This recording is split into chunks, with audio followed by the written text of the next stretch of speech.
आज आपण 12चा पाढा तयार कसं करायचं ते बघणार आहोत, एकदम सोप्या पद्धतीने.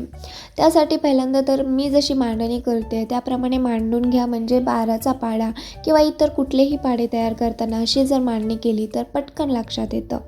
मग 12x1, 12x2 असं 12x10 मांडून घ्यायचं. बरोबर. त्याच्याच बाजूला आपण बेचा पाढा लिहित आहोत. बेके बे, बे दुनी 4, बे त्रिक 6, बे चौक 8. आता बे पंच 10 मधलं फक्त आपण एकक बाजूची संख्या घ्यायची आहे 0. बे सक 12 मधलं फक्त 2, बे साती 14 मधलं फक्त 4, बे आठी 16 मधलं फक्त 6, बे 9 18 मधलं 8 आणि बे 10 20 मधलं 0.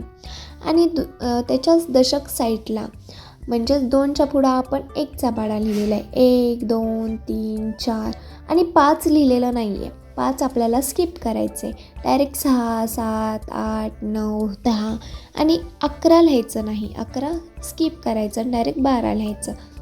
बघा, आपण 6 आणि 12 डायरेक्ट लिहिलेलं आहे. म्हणजे आपण काय केलेलं आहे, 5 आणि 11 स्किप केलेलं आहे. ही छोटीशी पद्धत लक्षात ठेवायची, ही छोटीशी ट्रिक आहे ना, ती लक्षात ठेवायची. बरोबर.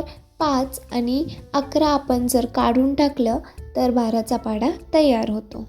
मग झाला ना तयार. 12 × 12, 12 2 24, 12 3 36, 12 चौक 48, 12 पंच 60, 12 सक 72, 12 साती 84, 12 अठ्ठी 96, 12 9 108, 12 10 120.